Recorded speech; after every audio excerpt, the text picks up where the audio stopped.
लेकिन जब हम कहते हैं कि हम माँ तुमको समर्पित होते हैं, मैंने क्या समर्पण किया, मुझे तो कुछ भी नहीं चाहिए। किस चीज़ को आप समर्पित कर रहे हैं? सोचिए कौन सी बात है जिससे आप मेरे और समर्पित कर रहे हैं। आप समर्पित कर रहे हैं यही जो बनाए हुए बेड़े हैं आपके, यही जो घरौंदे जिसमें आप बैठे हुए हैं, यही जो अपने अपने जिसे कहते हैं जेल बनाए हुए हैं, जिस जेल के अंदर आप बड़े व्यवस्थित रूप से सोच रहे हैं कि आप परमात्मा के साम्राज्य में, इसको ही त्यागना है। और वो त्यागने के लिए बहुत ही आसान तरीका ये है कि आप सबसे पहले ध्यान धारणा में निर्विचारिता में जाएं। जब आपके मन में विचार आता है तो उस विचार ही के माध्यम से आपके ये पिछले किए हुए, कहना चाहिए घर घरौंदे आपको घेर लेते हैं। जितनी देर आप निर्विचारिता में बैठ सकेंगे उतना ही आपका वृक्ष बढ़ेगा।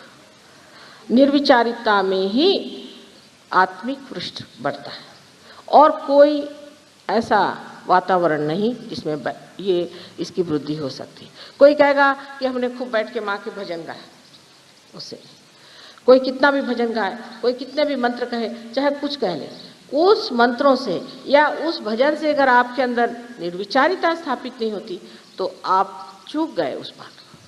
बहुत से लोग हैं, हमने देखा, अभी एक देखा हमने, हरे रामा होरे रामा होरे रामा, पागल के जैसे सारी दुनिया दौड़ रही। अभी कहाँ जा रहे हैं? एक मनोरंजन करते हुए सारे दौड़े जा रहे हैं, हरे रामा। उससे क्या मिलेगा? उससे किसी को कुछ मिला? किसी में कोई परिवर्तन आया? कोई उनमें अच्छाई आई? सिर्फ आपने बजाय इसके कि आप इस तरह के कपड़े पहने के कुछ और कपड़े पहन लिए और रास्ते में आप दौड़ते घूम रहे चिल्लाते हुए हरे रामा हरे कृष्णा। आपके अंदर कृष्ण की कोई चेतना आई है?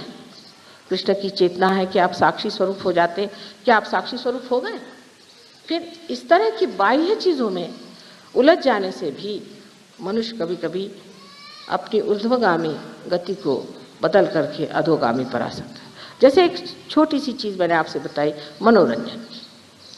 मनोरंजन सहयोग में मना नहीं है, लेकिन मनोरंजन ऐसा होना चाहिए कि जिससे आप में निर्विचारिता स्थापित हो। लेक्चर ऐसा होना चाहिए जिससे आप में निर्विचारिता स्थापित हो। मंत्र ऐसे कहना चाहिए जिससे आपके अंदर निर्विचारिता स्थापित हो। ध्यान ऐसा होना चाहिए जिससे आपके अंदर निर्विचारिता आनी चाहिए। कोई सा भी कार्य करते वक्त अगर आप निर्विचार हो जाएं तो सारी परमात्मा की शक्तियाँ आपके अंदर से कार्यान्वित होंगी। तो सबसे पहली बात है कि निर्विचारिता में उतरना चाहिए। लेकिन लोगों को ऐसी ही चीज़ें अच्छी लगती हैं जिसमें विचार को चालना मिले, जिसमें मनुष्य सोचता रहे, पागलों जैसे सोचता सोचता उसको समझ ले कि हा मैंने कितना सोचा, या पढ़ते पढ़ते एकदम ऐसा सोच ले कि हाँ मैं तो बिल्कुल महाविद्वान हूँ। इन विद्वानों के लिए परमात्मा के साम्राज्य में जगह नहीं। जगह है उन लोगों के लिए जिन्होंने अपने आत्मा को अपने चित्त पर पूरी तरह से प्रकाशित होने दिया, और उसका माध्यम एक ही है, निर्विचारिता। तो प्रथम निर्विचार समाधि को आपको स्थापित करना चाहिए। निर्विचार समाधि को प्राप्त करने के बाद आप देखते हैं कि धीरे धीरे आपके अंदर खुद ही परिवर्तन आने लग जाता है। निर्विचारिता में आप अपने को स्वयं को देखने लग जाते हैं। आपको दूसरों के अलावा अपने में ही दोष दिखाई देने लगते हैं।